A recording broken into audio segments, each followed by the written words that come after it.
Hey, tonight is Halloween and we've got the full Black Widow costume on. Alright, turn around. Show it to me. It's on a rig. It's just a piece of wood with some straps and a pillow attached to the back and 4 pool noodles, believe it or not. So she looks awesome. We love it.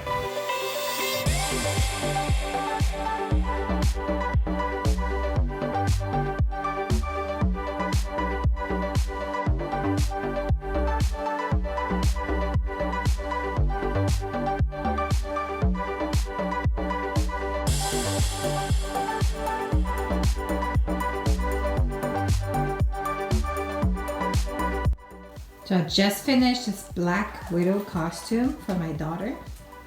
Decided to add 4 more legs. She's going to be in all black. So I made this rig with a piece of wood and some straps. So she's going to have this strapped on her back.